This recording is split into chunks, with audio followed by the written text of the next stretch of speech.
Salam, hər vaxtınız xeyir. Bu videoda sizlərə şagirdlərim üçün onlayn şəkildə təqdim etdiyim 9-cu sinif riyaziyyat birləşik imtahan hazırlıq onlayn sınaq 8-in test suallarının izahlarını təqdim edirəm. Siz də belə bir onlayn sınaqda pulsuz şəkildə iştirak etmək istərsinizsə 051 982 25 63 WhatsApp nömrəm ilə əlaqə saxlaya bilərsiniz. Onlayn dərslər üçün də bu nömrə ilə əlaqə saxlaya bilərsiniz. Onlayn dərslərimiz ödənişlidir. Əyani dərslərimizdə Yevlaxda olur, yəni ünvan Yevlax şəhəri. Yenə də yəni hazırlıqlar üçün də bu nömrə ilə əlaqə saxlaya bilərsiniz uşaqlar. Keçək indi sualların izahına. Birinci suala baxırıq. Sual 1. Sual 1-də deyir ki, iki oxşar üçbucağın perimetrlərin nisbəti 3-ün 4-ə kimidir. Birinci üçbucağın ikisi tərəfi 12 cm, ikinci üçbucağın ikisi tərəfini tapın. Demək, perimetrlərin nisbəti P1-in P2-in nisbəti bərabərdir. 3-ün 4-ə nisbəti yaza bilərik. Burada görürük ki, P1-in qarşısında duran tərəf 3-dür, P2-in qarşısında duran tərəf 4. Demək, P1 P2-də nədir? Kiçikdir. Çünki 3 4-dən kiçikdir ona görə. Burada deyir ki, birinci üçbucağın ikisi tərəfi 12-dir. İkinci üçbucağın ikisi tərəfini tapın. Biz də bilirik ki, oxşar üçbucaqların uyğun, yəni sahələrin başqa bütün uyğun ölçülərin nisbətləri bir-birinə bərabərdir. Yəni P1-in P2-in nisbəti bərabər, tərəfi də A-na işarə etsək, AB-nin A2-yə nisbəti olacaq. Perimetrlərin nisbəti 3-ün 4-ə deyə, bu da bərabər olacaq 3-ün 4-ə nisbəti. Belə olacaq. Burada ikisi tərəfi, yəni birinci üçbucağın ikisi tərəfini 12 verir. Yəni 12 bölünsün. A2 bərabərdir 4-3. Çarpaz vursaq 3A2 bərabərdir 48. A2 də bərabərdir 16. Yəni o bir üçbucağın ikisi tərəfinin uzunluğu 16 olacaq. Cavab Y variantı. Keçək növbəti ikinci suala.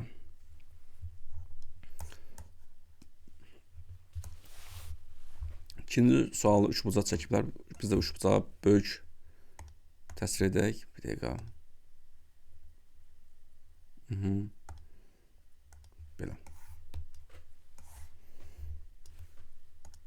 Və buradan bir ixtiyari xətt çəkiblər. Bu formada adlandıraq.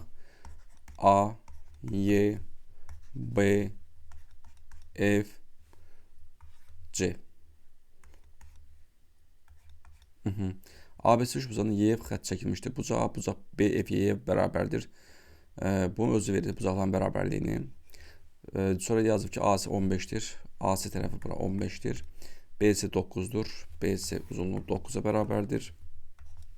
Sonra YB 3-dür. YB bura 3-dür. Deyir, YF parçasının uzunluğunu tapın. X yazıram. Biz burada üçbucaqların oxşar olduğunu sübut edəcəyik. Yuxarıdakı kiçik üçbucaq, yəni YBF üçbucağı böyük ABC üçbucağına oxşardır. Bucaqların bərabərliyinin birini vermişdir. Bir bucaq da ondan görə bərabər ki, B bucağı orta təpə bucaqdır. Bu. Yəni biz bura alfa yazsaq, bu alfa həm balaca üçbucağın təpə bucağıdır, həm böyük bucağın. Biz də bilirik ki, oxşarlıq, yəni üçbucaqların oxşarlıq əlaməti var. BB bucaq əlaməti. Bir üçbucağın, iki bucağı, o bir üçbucağın, yəni uyğunlar iki bucağın bərabərsə, demək yerdə qalan üçüncü bucaqlar avtomatik bərabərdir. Yəni bura alfa yox uşaqlar, bağışlayın. Mən bura beta yazım, çünki alfamız var axı artıq. Bura bir beta yazıram. Burada olsun gamma. Bura gamma yazsam, üçüncü bucağımız nə olacaq? Gamma olacaq. Yəni, yuxarıdakı üçbucaq Y, B, F. Burada Y gammadır, B, betadır, F də alfadır. Oxşardır üçbucaq. Yenə gamma gəlməlidir, beta gəlməlidir, sonra alfa gəlməlidir. Böyük bucaqda gamma bucağı C-dir. Beta bucağı ilə B'dir, alfa da A-ya bərabərdir.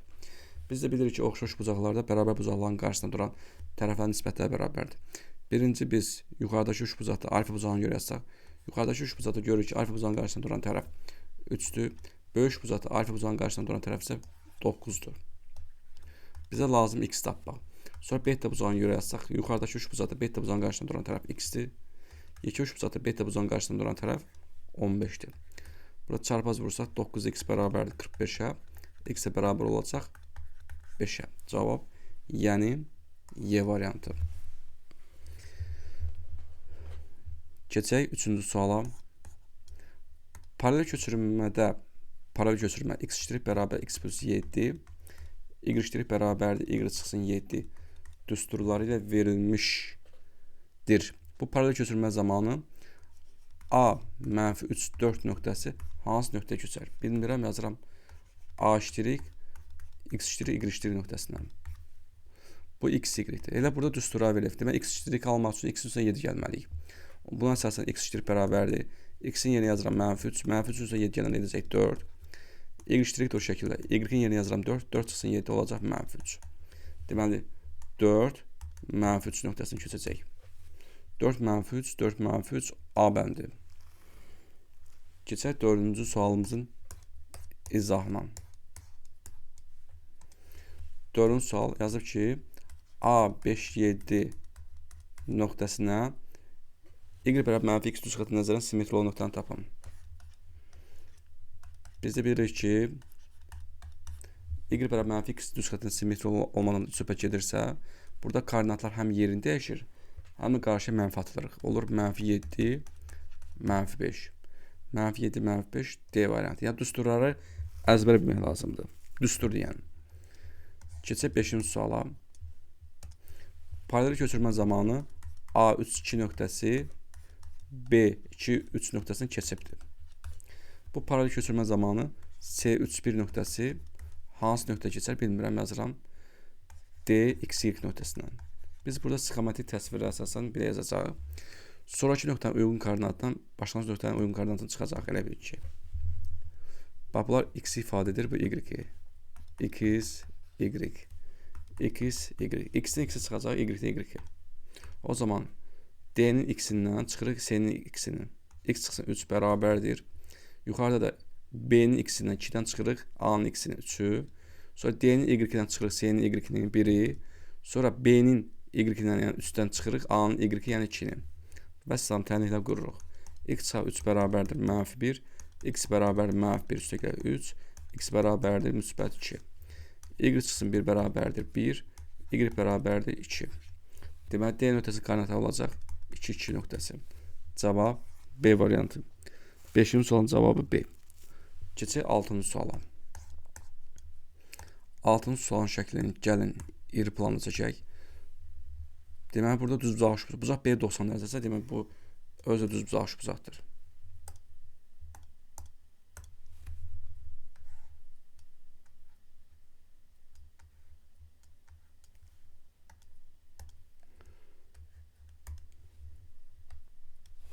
Deməli, A, D, Y, bura 30 dərəcədir, bura 3-dür, bura 9, bura B, bura C. 3 bucaq ABC-də bucaq B 90 dərəcə, D, AC perpendikulярdır, bucaq D 30 dərəcə, B ise 9, D 3'tü. Deyir ki, bizdən soruşur. S, B, D, Y'sin sahasını tapın. BDS'de 4 bucaq. 4 bucağın sahasını bizdən istəyir. Burada görürük ki, nə görürük? Bura yuxarıdakı DYA düz bucaq bucağın, bura D bucağı 30 dərəcədirsə, A bucağı da olacaq 60 dərəcə. Çünki biz bilirik ki, düz bucaq bucağın iti bucaqların cəmi 90 dərəcəyə bərabərdir. Oldu mu? Bu 60 dərəcə bucaq həm də yekə bütöv ABC düz bucaq bucağında iti bucağıdır. Onda bura olacaq 30 dərəcə. Belə.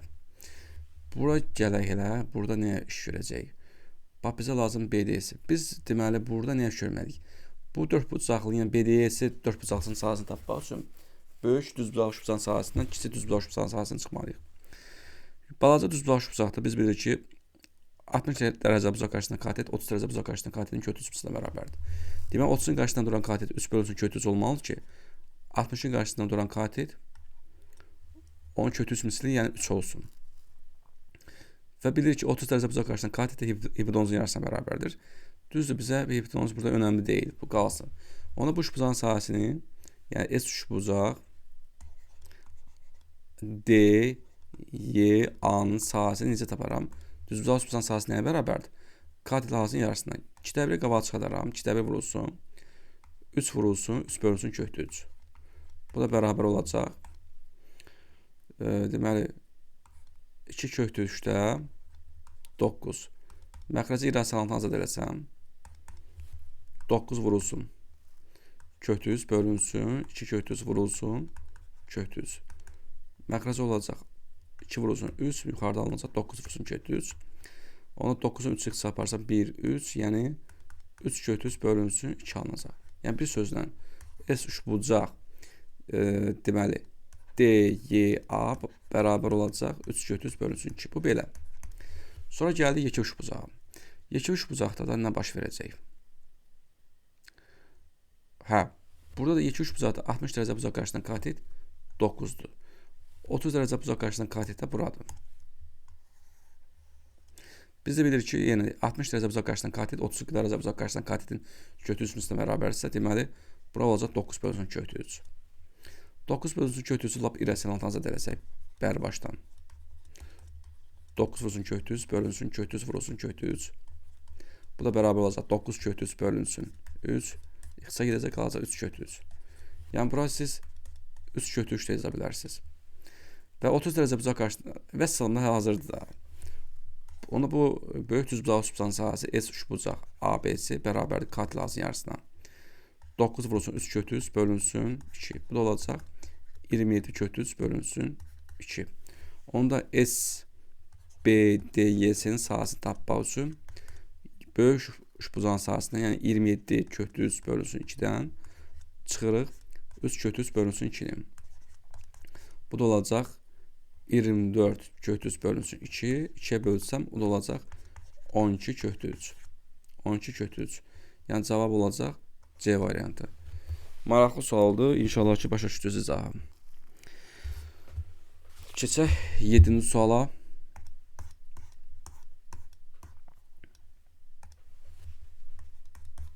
Romun sahəsi S bərabər 40 cm kvadrat.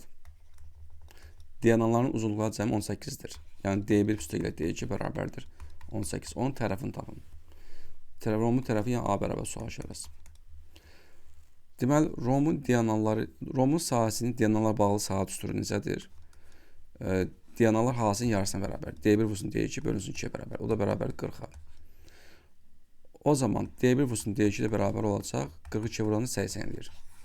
Romun diagonalları ilə tərəf arasında nə qədər düstur nətərdir? D1-in kvadrat üstə ilə D2-in kvadratı bərabərdir 4A kvadratla. Bu kvadratlar cəmini toplama görə atsaq, D1 plus D2 mötərizə kvadrat çıxılsın. 2D1 D2 bərabərdir 4A kvadratı. Bizə A lazımdır. D1 plus D2-in yerinə yazaraq 18. Bura 18 yazsam, 18-in kvadratı edəcək 324. Çıxılsın 2 vurulsun D1 D2 də 80 bərabərdir. 2 vurulsun 80 bərabərdir 4A kvadratı. O zaman 4A kvadrat bərabərdir 324 çıxılsın 160. 4A kvadrat bərabərdir 4, 6, 2, 1, 164. A kvadrat bərabərdir 41-ə. Onda A da bərabər olacaq kökdə 41. Yəni Romun tərəfi kökdə 41 olacaq. Yəni cavab C variantı. Bu çox maraqlı oldu. Yəni sahədən istifadə edirik, həm də diagonallar ilə tərəflər arasında əlaqə düsturundan. Ona görə maraqlı sual deyirəm. Yəni sintez olmuş sualdır. Bir neçə mövzunun birləşməsindən əmələ gələn sual. Keçək 8-ci suala. 8-ci sualda düzbucaq trapesiyadan söhbət gedir. Biz bu şəkli dərhal çəkirik.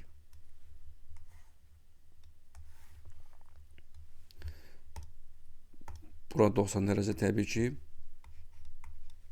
Bura 90 dərəcə adlandıraq. A, D, C, B.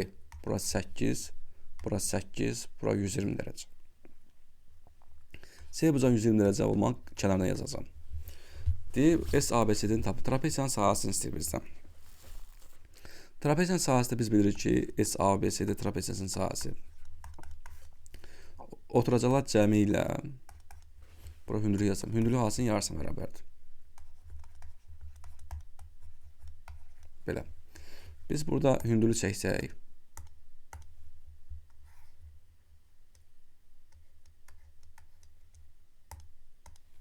Buraya yazaq bir K. Bu düz bucaq, üç bucaqda görürük ki, biz bilirik ki, trapesiyanın kör bucağı 120 dərəcədirsə, bir yan tərəfindən bitişik bucaqların cəmi 180 dərəcədir. 180-in 120 çıxsam, bura olacaq 60 dərəcə. Bura 60 dərəcədir, bura olacaq 30 dərəcə. Biz də bilirik ki, 30 dərəcə bucaq qarşısından katet hipotenuzun yarısına bərabərdir. Onun bura 4 olacaq. 60-ın qarşısında duran katetdə 30 dərəcə bucaq qarşısından katetin götürücüsünə bərabərdir. Bu da hündürlükdür və hündürlük bərabər olacaq 4 götürücüyə. Onda bu da 4 götürücü olacaq. Bu belə. Bura yuxarı 8 isə burada düz bucaqların vaxtı A, D, C, K. Burada 8 olacaq. Onda bütöv uzunluq olacaq 12. 8 plus 12 vurulsun. 4 götürücü bölünsün 2. 16, bu da 2-dən 4 x çapar. 1, 2. 16'nın da vurasız. 16 yox, 20'nin. 20 vurulsun 2 kökü 3. O da olacaq 40 kökü 3. B variantı. Keçək 9-cu suala. 9'da deyir ki, oturacaq 12 cm, onun qarşısındakı bucaq 120 dərəcə olan bərabər alınmış bucağın sahəsini tapın. Bir dənə bərabər alınmış bucaq çəkək. Bərabər alınmış bucaq nəyə deyilir? Yan tərəfə bərabər alınmış bucağa bərabər alınmış bucaq deyilir. Dərhal bunun təpə nöqtəsində oturacaq bir dənə hündürlük indirək. Biz də bilirik ki, bərabər alınmış bucağın təpə bucağına oturacaq indirmiş hündürlük həm median, həm tənbələndir. Adlandırırıq. ABC üçbucağı yazırıq. Bura K yazaq. Bu median olacaq, həm hündürlük, həm tənbələn. Bu B bucağı onu deyir, oturacaq 12 cm-dir. Yəni bura 12 cm-dir oturacaqdakı bucaq. Tərəf. Onun qarşısında duran bucaq, yəni B bucağı 120 dərəcədirsə, onda bu BK tənbələn olduğu üçün 60-60 bölünəcək. Və bərabər alınmış bucağa oturacaq iki bucaqlar bərabərdir. 180-dən 120 çıxanda 60 qalır, 62 bölənəndə 30-30 düşəcək. Bu üç bucağın sahəsini istəyir. Bu üç bucağın sahəsini tapmaq üçün hündürlük tapmaq lazımdır. Burada 12 yarı bölünür 6-6. Biz də bilirik ki 60 dərəcə bucaq qarşısından katet, 30 dərəcə bucaq qarşısından katetin kötüz misal olduğu üçün demək H6 bölünsün kötüz olmalıdır ki, bunu kötüzə vuranda bu 6 alınsın. Və bunun üç bucağın sahəsi 2-də 1 vurulsun, tərəf ilə onu çəkmiş hündürlük asıdır. 12 vurulsun, 6 bölünsün kötüz. Bu da olacaq 36 bölünsün kötüz. İrrasional azad edəcək. Qoşma vurub bölürük. 3-də 36 kötüz. Bu da olacaq 12 kötüz. Yəni cavab olacaq B variantı. Keçək indi 10-cu sualımızın izahına. 10-cu sualda düz bucaqlı sualdır. Baxaq. Yəni düz bucaqlı iştirak edir. Bir dənə diagonalını çəkirik. Diagonalında D təpəsindən hündürlük çəkiblər. Belə.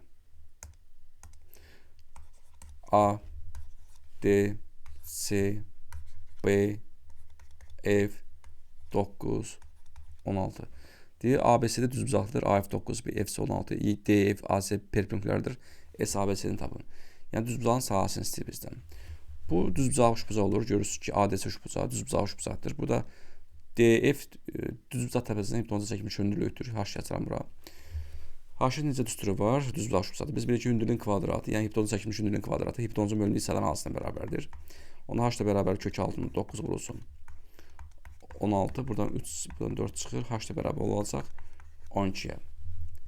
Onda biz bu düz bucaq üçbucaq sahəsini tapa bilərik. S üçbucaq ADC düz bucaq üçbucağın sahəsi hipotenuz ilə hipotenuz 9-16-nın cəmini edəcək 25. 25 ilə ona çəkmiş hündürlük arasının yarısına bərabərdir. 12 bölünsün 2. 1, 6. Bu da olacaq 150. Yuxarıdakı düz bucaqlı üçbucağın sahəsi 150 isə aşağıdakı düz bucaq üçbucağın sahəsi 150 olacaq. Çünki biz bilirik ki, düz bucağın bir dənə diagonalı həm düz bucaqlı sahələrə bərabər olan 2 dənə üçbucaq ayırır. Onda SABCD düz bucaqlısının sahəsi 2 vurulsun 150, o da olacaq 300 santimetr kvadrat. Yəni cavab Y variantı olacaq. Belə. Bu da maraqlı sual idi. Keçək 11-ci suala. 11-də rombdan söhbət gedir. Romb nə deyilir? Bütün tərəfləri bərabər olan paralleloqrama romb deyilir. Rombu körbucaq təpəsindən gördüyünüz kimi bura bir dənə hündürlük çəkiblər. Özü də şərt verilibdir ki, ABCD rombunda AK DC perpendikulardır. D A B K C. DK 6'dır. Bura 6 yazıram. KC 4'dür. Bir rombun sahəsini tapın diyor. Ayrı işlə verməyib. Uşaqlar, onda bura olacaq 10. Rombun bütün tərəfə bərabərdir. Burada 10'dur, burada 10'dur, burada 10'dur. Burada düz bucaq, üç bucaq alınır. Bu düz bucaq, üç bucaqda H burada hündürlükdür. Burada Pifagor üçlüyü alınır. Katet 6, hipotenuz 10'sa bu hündürlük olacaq 8. Rombun sahəsi də Tərəf ilə onun çəkilmiş hündürlük arasına bərabərdir. 10 ilə hündürlüyün arası 8. O da olacaq 80. Yəni qaydaları yaxşı bilirsinizsə yazacaqsınız. Bu oldu 11-ci sual D. Keçək 12-ci suala. 12-də deyir ki, sahəsi 32 cm kvadrat və iti bucağı alfa bərabərdir 30 dərəcə olan rombun daxilini çəkmiş dairənin sahəsini tapın. Rombun yalnız daxilini dairə çəkmə olur. Daxildə çəkmiş dairənin radiusu da rombun hündürlüyün yarısına bərabərdir. Baxın, rombun daxilində dairə olacaq. Görə şəkli aldıra biləcəkmi?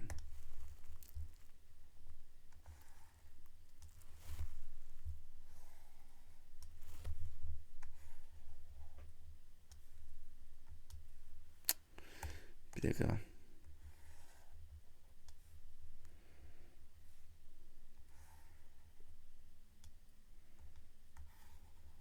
Yox.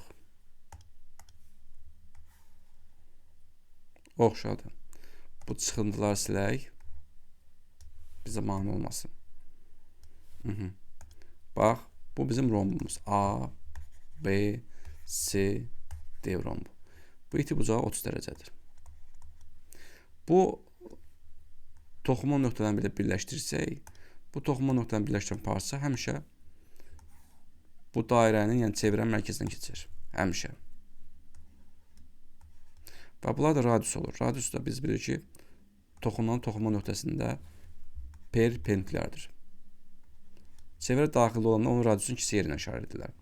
Bax, bu bütöv 2 yerə bərabərdir. Bu 2 yer də bu rombun hündürlüyün yarısına verir. Yəni rombun hündürlüyü olur elə bu. Burada bir özümə yazıram M. Bu rombun hündürlüyü H. Birdən görürsünüz ki, H nəyə bərabərdir?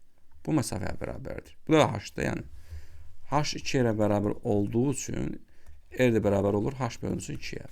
Yəni bu düsturu almış oluruq. Nəsə, rombun sahəsindən söhbət gedir. Rombun iti bucağı 30 dərəcədə verir. Rombun sahəsi biz bilirik ki, tərəf ilə ona çəkilmiş hündürlük arasına bərabərdir. Burada rombun deməli ayrı nə verir bizə heç nə. Biz bilirik ki, 30 dərəcə bucaq qarşısından bu düz bucaq üçbucaqda, yəni bu düz bucaq üçbucaqda. 30 dərəcə bucaq qarşısından qati hipotenuzun yarısına bərabərdir. Bura H isə demək hipotenuz bura olacaq 2H. Bu 2H-a bərabərsə bunun bütün tərəfi 2H-a bərabərdir. Rombun bütün tərəfləri bərabərdir axı. Belə. O zaman deməli rombun sahəsi 32 olduğu üçün burada tərəfin uzunluğu 2H-dir.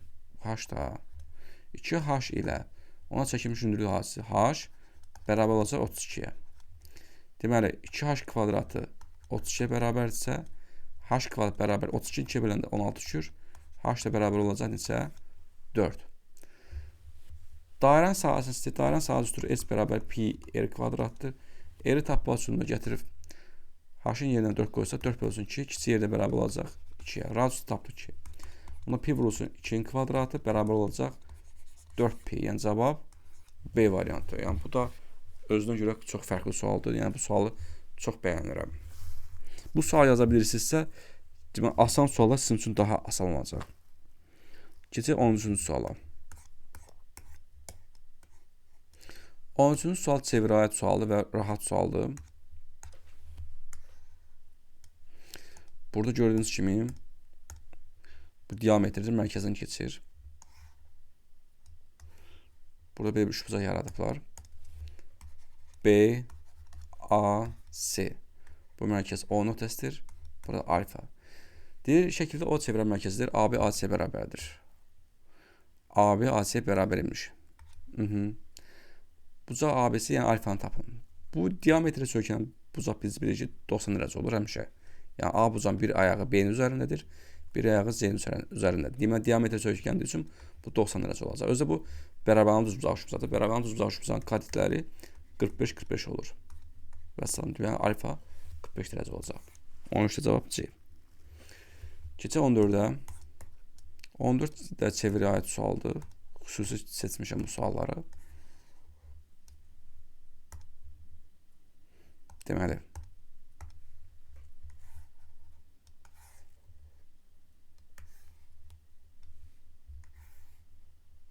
Belə. Adlandıraq. D, C, A, B. Bura x yazıblar. Bura y nöqtəsidir. Biraz bunu kənara yazaq. Bura 70 dərəcədir. Bura 30 dərəcədir. Burada kəskin vətərlər var. Deməli, şəkildə bucaq CD-yə 30 dərəcə, bucaq AY-də 70 dərəcə olarsa, bucaq AB-də yəni x-i tapın. Şurada biz görürük ki, bu 30 dərəcə bucaq daxil çəkilmiş bucaqdır. Bu daxil çəkilmiş bucaq sökəndiyi bu BC qövsünün neyinə bərabərdir? Dərəcə ölçüsünün yarısına bərabərdir. Deməli, bura 30 dərəcəsə bu qövsünün dərəcə ölçüsü 60 dərəcə olacaq. Bu qövsə sökədən A bucağı da var. Bu A bucağın bir ayağı C-nin üzərindədir, bir ayağı B-nin üzərindədir. Bu deməli, eyni qövsə sökədən daxil çəkilmiş bucaqlar bərabər dərəcə ölçüləri. Yəni, bura 30 dərəcədirsə, deməli, bu da 30 dərəcə olacaq. Aha, və salam. Və burada bir bucağı alınır. Bu bucağın qonşu bucağını tapsaq olacaq. 180-70 saniyəsi qalacaq. 110 dərəcə. Bu bucağın daxil bucaqların cəmi 180 dərəcə bərabər. Yəni, x üstə gələk 30 dərəcə, üstə gələk 110 dərəcə. Bərabərdir 180 dərəcəyə. Onda x də bərabərdir 180 dərəcə çıxılsın. 140 dərəcə. X də bərabər olacaq 40 dərəcə. Yəni, axtarılan bucaq 40 dərəcə. Yəni, cavab C variantı olacaq. İnşallah ki, izah aydın oldu sizin üçün. Keçək 15-ci suala. 15-ci sual artıq bir məhdud tənliklərə aid sualdır. X kvadratının 4x çıxılsın 6 bərabər 0 olarsa, 1 bölünsün x1-in kvadratı üstə gələk 1 bölünsün x2-nin kvadratı. Burada söhbət kvadrat tənliklərini gedir. Kvadrat tənliyinin kökləri x1 və x2-dir. Burada x kvadrat əmsalı 1 olduğu üçün, deməli, bu çevrilmiş kvadrat tənlikdir. Çevrilmiş kvadrat tənliyi görəndə daha ilk ağlan gələn Viet teoremidir. Viet teoremi nətərdir? Köklər cəmi əks işarə ilə ikinci əmsalı yəni müsbət 4-ə bərabərdir. Hasil isə sərbəst həddə yəni mənfi 6-ya bərabərdir. Burada orta mərkəziyyəti sadələşdirəcəyik. Orta mərkəz olacaq x1-in kvadrat vurulsun, x2-in kvadratı. Onda birinci kəsin tamamlayıcı vuru x2-in kvadratı olacaq. Bunu tamamlayıcı vuru x1-in kvadratı. Yəni yerini dəyişik də yaza bilərsiniz, fərq etməz. Toplanan yerini dəyişən cəm dəyişmir. x1-in kvadratı üstə gələk x2-in kvadratı. Sürət kvadratlar cəmi olacaq. Kvadratlar cəmini burada toplama verildiyi üçün toplama görə açsaq, köməkçi müxtəsər vurma düsturlarından istifadə edirik. Çıxılsın 2x1, x2. Bölünsün. Bunu ümumiləşdirib yaza bilərik. x1 vurulsun x2-nin kvadratı. Bərabər. Sürətdə x1 plus x2-nin yerinə yazacaq 4. 4-ün kvadratı çıxılsın. 2 vurulsun. x1 x2-də mənfi 6-ya bərabərdir. Aşağıda da mənfi 6-nın kvadratı olacaq. Deməli, sürətdə oldu 16 çıxılsın. Çıxılsın üstə gələk. 12, bu da olacaq 36. 48 bölünsün 36. Yox, 48 eləmir, bağışlayın. 28. 28, 36. 4-ü çaparsa, bu da qalacaq 7, bu da qalacaq 9. Yəni, cavab olacaq 9 da 7. Gördüyünüz kimi sıradan suallar deyil, uşaqlar. Əziyyət tələb edən suallardır. Yəni, bu sınaqdır. Sınaq nə üçündür? Sizi yetişdirmək üçün, inkişaf elətdirmək üçün. Deyərsiniz ki, sınağa ağır salmışsınız. Ağır salmaqda məqsədim odur ki, inkişaf eləyəsiniz. Keçirik 16-cı suala. 16-cı sualda modul tənliyə aid sualdır. Modulda x çıxsın 2, üstə gələk yenə modulda, modul bağlanır 5, 1. Burada 2 qat modul var. Birinci çöldəki modul açacaq. Bizdə bilir ki, modul müsbətə bərabərsə, müsbətə də bərabərsə, bir dəfə onun olduğu kimi açırsınız, bir də əksinə. Modulda x çıxsın 2 plus 5 bərabər 1 yazacaqsınız. Modulda x çıxsın 2 plus 5 bərabərdir, mənfi 1 yazacaqsınız. Modulda x çıxsın 2 bərabərdir, 1 çıxsın 5. Modulda x çıxsın 2 bərabərdir, mənfi 4. Aha, bu oldu. Bu həll olmayacaq. Çünki modul mənfilərlə bərabər olmaz. Bu boş çoxluq getdi. Modulda x çıxsın 2 bərabərdir, mənfi 1 çıxsın 5. Modulda x çıxsın 2 bərabərdir, mənfi 6. Bunun həlli olmadı. Modul mənfiyə bərabər olmaz. Demək, bu həlli yoxdur. Cavab D variantı. Keçdik 17-ci suala. David bir işi x gündə, Yunus isə eyni işi x bölünsün 2 gündə görür. Davud, Yunus. O nə işdirsə, Davud onu x günə görür. Yunus isə həmin işi x bölünsün 2 günə, yəni yarı günə görür. Belə məsələləri bir günə görə hesab edirsiniz. David əgər hər hansı işi x günə görürsə, demək bir günə həmin işin hansı hissəsini görəcək? 1 bölünsün x hissəsini görəcək. İkisinin də, yəni hissəsini. Bu da bir günə, bunu tərsinə çevirəcəksiniz. Olacaq 2 bölünsün x, x-ini görəcək. Davud və Yunus bu işi birlikdə 4 gündə görürlər. Yunus isə bu işi neçə günə görər? Birlikdə bu işi neçə günə görürlər? 4 günə görürlər. Birlikdə. Birlikdə 4 günə görürlərsə, 4 günə. Ona belə çıxır ki, bir gün işləsələr bunlar birlikdə, bir günə həmin işin hansısa görərlər, 4də birini görərlər. O zaman biz nə edəcəyik? Bax, bu bir gündə gördükləri işləri toplayıb birlikdə bir gündə gördüyü işə bərabər edəcəyik. 1 bölünsün 2 üstə girək. 2 bölünsün x bərabərdir. 1 bölünsün 4. X də 3 bərabərdir. 4də 1 çarpaz vursaq, x bərabər olacaq 12. Deməli, x 12 olandan sonra bizdən soruşur ki, Yunus bu işi neçə günə görər? Yunus'un gördüyü iş x bölünsün 2 idi. X'in yerinə 12 yazsam 12 bölünsün 2 olacaq. 6 günə görər. Kim? Yunus. Cavab A bəndi. Keçək 18-ci suala. Bu da ölümün sualdır. Kater 22 km çay istiqamətindən və 9 km göldə gedərək bütün yola 3 saat vaxt sərf etdi. Çayın sürəti 2 km saat olarsa katerin sürətini tapın. Bax, belə bir şəkil çəkirəm. Ta ki, A məntəqəsindən B məntəqəsinə qədər çayda gedən çaydır. Bura çaydır. B-dən C məntəqəsinə qədər məsafə göldür. Gölla çayın nə fərqi var? Çay axır, göl çıxmır. Çayın axın istiqaməti belə olsun. Ta ki, belə axır, soldan sağa. Kater 22 km çay istiqamətinə gedibdir. A-dan B-yə çay istiqamətinə, yəni çayın axın istiqamətinə gedibdir. Yəni axınla gedib. 22 km. Deməli, burada AB məntəqəsi olacaq 22 km. Və 22 km çay istiqaməti. Çayın axınına gedib. Çayın axını ilə. Sonra göldə nə qədər gedib? 9 km göldə gedib. Buraya yazıram göldə. Və bütün yola 3 saat vaxt sərf edib. Çay ilə gedəndə bilmirik neçə saat gedib. Çayın axını ilə getdiyi vaxt olsun T1 saat. T1 saata elə ki, çayın axını gedib. T2 saata göldə gedib. Oldu. Və cəmi nə vaxt sərf edib? T1 plus T2 bərabərdir. 3 saat yolda olub.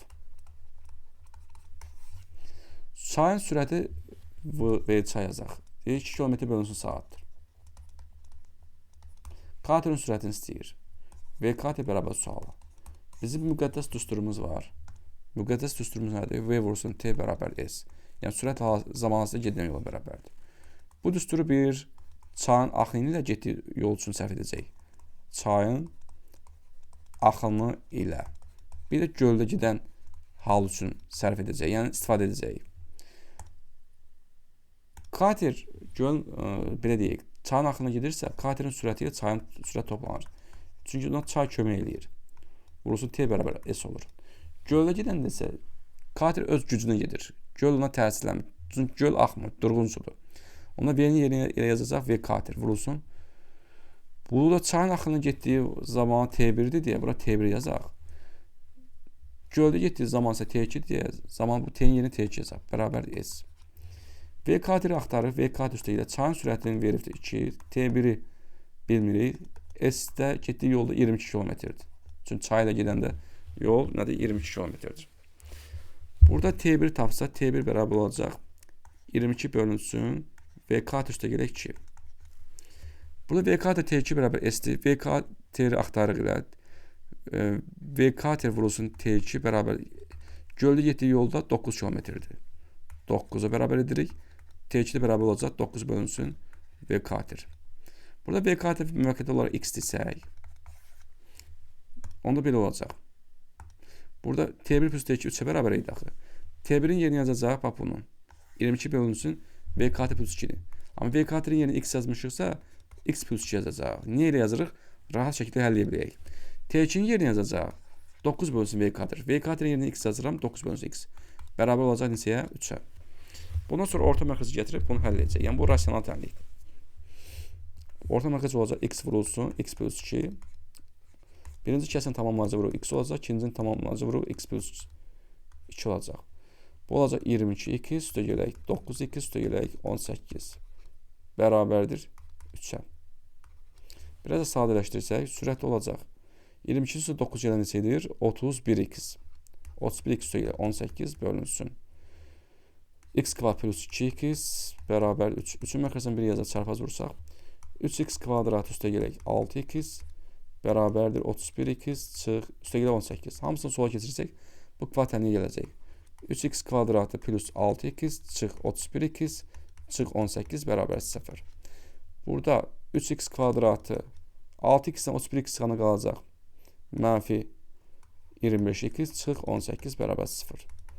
Bu x dəyişən hansı kvadrat təmin oldu? Onu istəsəz diskriminant üstündən tapa bilərsiniz. İstəsəz viyyətə görə də tapa bilərsiniz. Artıq buraları silirəm, çünki buralar da bizə lazım deyil. Başlayırıq bunu həll etməyə. Çarpaz vurma üsulə vurğulayırsaq 3x kvadrat çıxılsın 25x çıx 18 bərabər 0. 3x-in x-ə çarpaz vuranda 3x vuranda altıda 3x kvadrat eləyir. Elə də götürək ki, hasılı mənfi 18 eləsin, çarpaz vur toplayanın mənfi 25 alınsın. Deməli, mənfi 9 müsbət 2. Mənfi 9 müsbət 2 vuran mənfi 18 eləyir. Çarpaz vur toplayanda da mənfi 27x üstə gələk 2x bərabər olacaq mənfi 25x-ə. Deməli, bunu aldığımız üçün qarşı-qarşı götürüb vuruqla ayıracaq. Belə. Deməli, 3x plus 2 vurulsun. X çıxsın 9 bərabər 0. Hası 0-a bərabərsə vuruqların hər birini 0-a bərabər edirsiniz. X1 bərabər olacaq mənfi 2 bölünsün 3. Bunu götürənməliyik. Katerin sürəti mənfi ola bilməz. Bu getdi. X2 bərabər 9. Deməli, katerin sürəti 9 km bölünsün saat olacaq. Bu çox qəşəng sualdır. Bu sual hətta 6-cı sinif namazlı kitablarında olurdu. 6-cı sinif namazlı kitablarında. Yəni, burada deməyin ki, ay müəllim, buna sual cətv salmışsınız belə. 6-cı sinif kitablarında var idi bu suallar. Öyrənmək lazımdır. 19-cu sual. Keçdik neçəyə? 19 sual. Bu sistem bərabərsizlikdir. 2 kiçikdir x çıxsın 1 bölünsün 3, kiçikdir 5, mənfi 1 kiçikdir 2x çıxılsın 5, kiçikdir 11. Sistem bərabərsizliyinin həllini tapın deyir. Birinci hamısını 3-ə vursaq, məxrəcəni azad etmək üçün. Bunu 3-ə vururam, bunu 3-ə vururam, bunu 3-ə vururam. Bunu 3-ə vuranda bu edir 6 kiçikdir. 3-ə vuranda burada 3-də x edəcək, qalacaq x minus 1 kiçikdir. 3-ü 15-ə vuranda 15 edir. Mənfi 1 həm sağa keçirirəm, həm sola keçirirəm. Onda 6 plus 1 kiçikdir 2, o da kiçikdir 15 plus 1, yəni 7 kiçikdir x kiçikdir 16-dan. Mənfi 5-də burada bu 2 qat bərabərsizliyi həll edirəm. Mənfi 5 həm sağa keçirirəm, həm sola. Mənfi 1 plus 5 11 plus 5 4 kiçikdir 2x kiçikdir 16. Sonra hamısını 2-yə bölsək 2 kiçikdir 2, o da kiçikdir 8. Sistem bərabərsizliyin sonunda nə edirik? Aldığımız həllər çoxluğunu bir ədəd oxununa kəsişdiririk. 7-16 aralığını bir qeyd edək.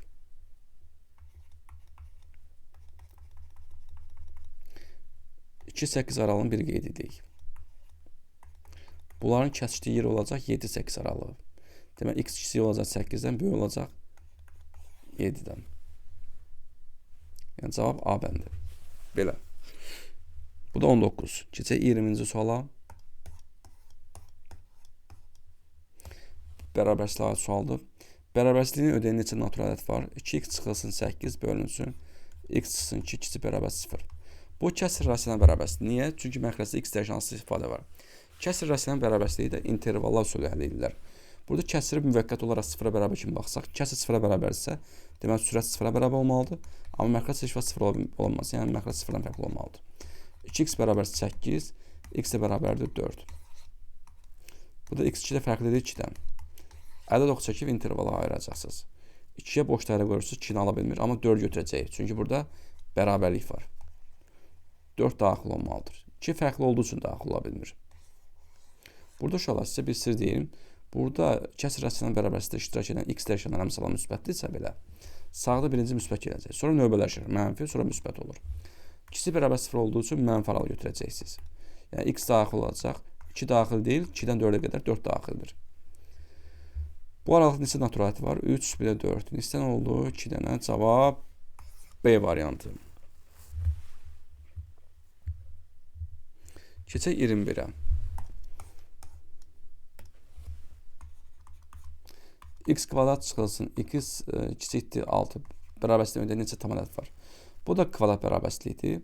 Kvadrat bərabərçiliyi intervallar üstə həll edilir. Yəni 6-ını keçirsə bu tərəfə 0.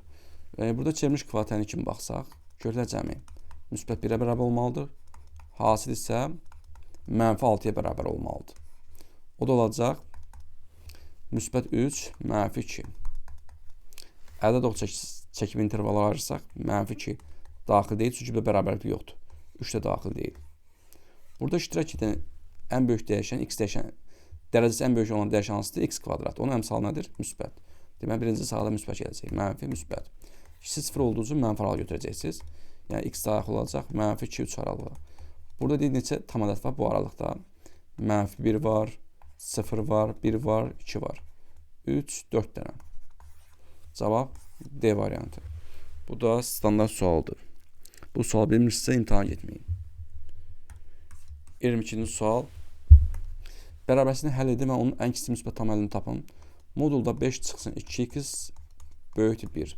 Burada istəsəz yer dəyişimi edə bilərsiniz. 2x çıxsın 5 böyükdür 1. Modulun içində nə cür yer dəyişmək istəyirlər? Qarşı mənfi çıxmayacaq. Modulun sağında müsbət ədəd varsa, modul bərabərsindən söhbət gedir. Onu bir dəfə olduğu kimi açırsınız. Bir dəfə əksini açırsınız. Əksini açanda şər əksini dəyişir. 2x böyükdür 6-dan, x böyükdür 3-dən. 2x kiçikdir mənfi 1 plus 5. 2x kiçikdir 4, x kiçikdir 2. Ədəd oxu çəkib bunları bir ədəd oxuna qeyd etməliyik. 2 buradadır, x 2-dən kiçiklərdir. Mənfi sonsuzluğa doğru gedirik. 3 də buradadır, x 3-dən böyüklərdir. Müsbət sonsuzluğa doğru gedirik. Kəsişmə yoxdursa, deməli birləşmə götürüləcək. X daxildir mənfi sonsuzluqdan 2-yə, daxil deyil, birləşmə 3-dən müsbət sonsuzluğa, 3 də daxil deyil. Burada ən kiçik müsbət tam həllini soruşur. Ən kiçik müsbət tam həlli təbii ki, burada 1-i götürəcək. 2-dən sonra nə gələcək? Burada 1. Əvvəl 2-dən və 1 gəlib. Ən kiçik müsbət tam həlli 1-dir uşaqlar. Yəni A bəndi. Keçək 23-cü suala.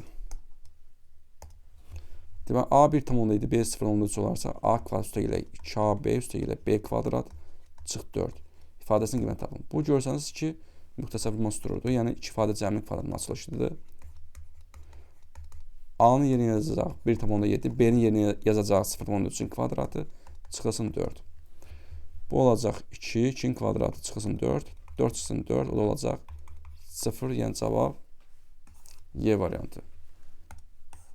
23, 7. Keçək 24-də. 12 üstü 7. 12 üstü 7 bölünsün. 9-un kubu vurulsun. 2 üstü 13. Burada əsaslanan eyniləşdirməli ki, ixtisar apara bilək. 12 yerinə biz 4 vurulsun 3 yaza bilərik. Üstü 7. 9 3-ün kvadratdır. Üstü də 3. 2 üstü 13-də tam sadə aldıdır. Heç nə bilmirsiniz. Burada 4 üstü 7, 3 7-ni ayıracaq. 4-ün yerindən 2-nin kvadrat yazacaq. Üstü 7. Vurulsun 3 üstü 7. Bölünsün olacaq 3 üstü 6. Vurulsun 2 üstü 13. Bu olacaq 2 üstü 14. Vurulsun 3 üstü 7. Bölünsün 3 üstü 6. Vurulsun 2 üstü 13. İxtisar aparıq. 3 üstü 6 ilə 3 üstü 7 ixtisar edir. Qüvvəti kiçik olana. Yəni 3 üstü 6. Burada 1 qalacaq. Burada 3 dənə, 1 dənə qalacaq. 2 üstü 14 ilə 2 üstü 13-də 2 üstü 13 ixtisar edir. 1. Burada qalacaq bir dənə 2. 2 vurulsun 3, o da olacaq 6, yəni cavab D variantı. Keçək 25-ə. Bu da çoxluğa aid sualdır. A çoxluğu ilə 200-dən kiçik 6-ya bölünən naturalilər çoxluğu, B çoxluğu ilə 200-dən kiçik 9-a bölünən naturalilər çoxluğu göstərilir. Buna görə en A fərq B-ni tapın. Yəni, yalnız A çoxluğuna daxil olan elementlərin sayını istəyir. A çoxluğu 200-dən kiçik 6-ya bölünən naturalilər çoxluğudur. 6, 12, 18, 24, 6 artır da burada. 30, bəs edir, nöqtə. 200-dən kiçik 6 bölünən ədəd neçədir? 198. Deməli, 198 bəli. Düz fikirləşirəmmi? 3/6 18. Bəli, 33 düşür də, bəli. Sonra B çoxluğu elədir. 200-dən kiçik 9-a bölünən naturallar çoxluğu. Bu da 9 artacaq. 9, 18, 27, 36, 45, nöqtə. Bir də axırıncı 198 olacaq. 198 9-a tam bölünür. 22 düşür. Burada bizə nə lazımdır? A fərq B-ni tapmalıyıq. Yalnız A-ya daxil olan elementlər. Yalnız A-ya daxil olan elementləri tapmaq üçün burada birinci A çoxlu elementlərin sayını tapsaq, N-a bərabərdir. A çoxlu neçə elementi var? Sıradakı elementlərin sayını tapmaq üçün sıranın sonuncu ədədindən başlanğıc ədədi 6-nı çıxırır, bölürük artıma. Burada artıma 6 gedir. Artıma bölürsünüz, üstünə 1 gəlirsiniz. Yuxarıda alınacaq 192 bölünsün 6, üstə gəlib 1. O da bərabərdir. 3/6 18, 1 12, 32 plus 1 olacaq 33. Yəni A çoxlu elementlər sayını istənilən olacaq 33-dən olacaq.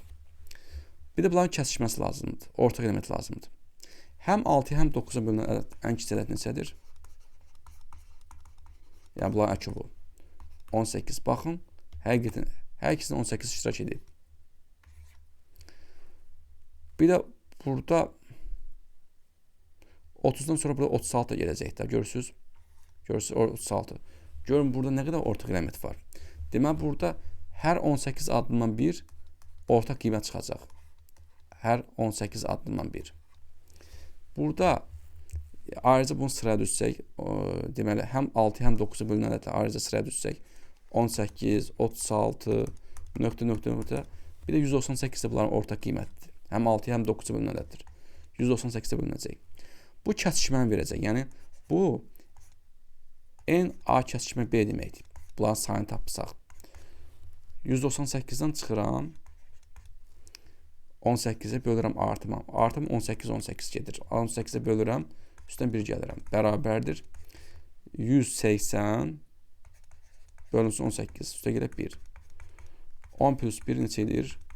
11 edir. Demək 11 dənə burada ortaq element var. Yaxşı, A çoxluğunun elementləri nə qədər edir? 33 dənə. 11 dənə elementi oradan çıxsaq, yerdə qalanlar yalnız A-ya aid olacaq.